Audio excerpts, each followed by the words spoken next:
At this moment, we're going to introduce a brother who's very dear to me, and he helped inspire me to start our school in Mount Vernon.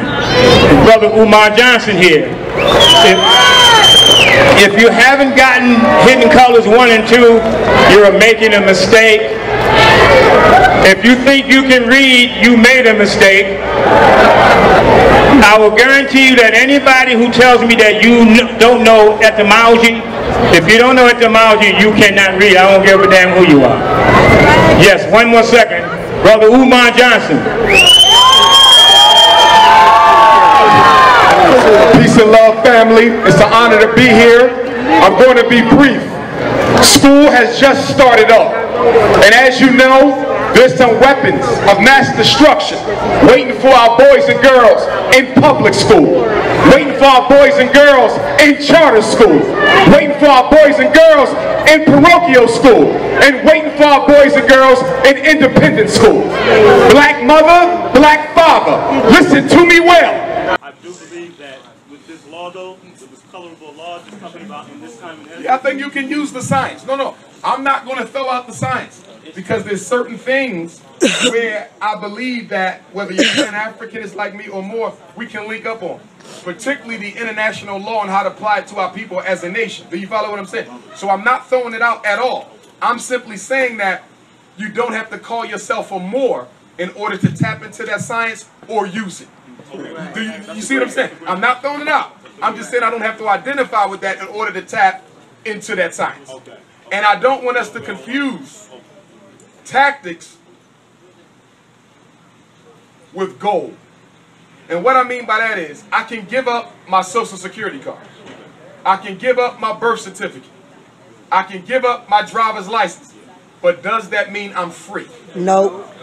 See, no. I think sometimes we, okay, because you ain't got these pieces of paper, you're more freer than the next black man. No. White supremacy don't put us in groups. You follow what I'm saying? Just because you go into the courtroom with a fez on your head don't mean you're going to come out victorious.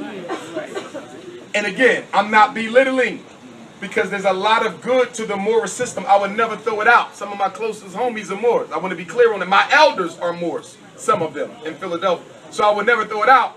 I'm just saying I don't have to identify under that flag or banner to tap into that same science and use it for my benefit, if that makes sense to you. I'm going to end for today. I hope this was beneficial. Going over school discipline procedure, protocol process for regular ed students and special ed students. Y'all want me to go back to law school? I got accepted to law school about 10 years ago and I turned it down because I was still working on my doctorate. I got accepted to a small law school in Florida, Central Florida, and I turned it down because I was working on my internship for my doctorate in clinical psychology, which I have. If I could do it over, brother and sisters, I would have dropped out of that doctorate program and I should have went to law school. I made a big mistake. I made a big mistake. If I do go back to law school, y'all gonna pay for it because I'm not taking out no more loans. Y'all hear me? If I get accepted to a law school, are y'all willing to raise the money for me to go? Because law school is about, that's gonna be about a $300,000 investment. Would y'all raise the money for me to be educated at law school so I can come and fight for your children? Because there's a lot of good to the Moorish system. I would never throw it out. Some of my closest homies are Moors. I want to be clear on it. My elders are Moors.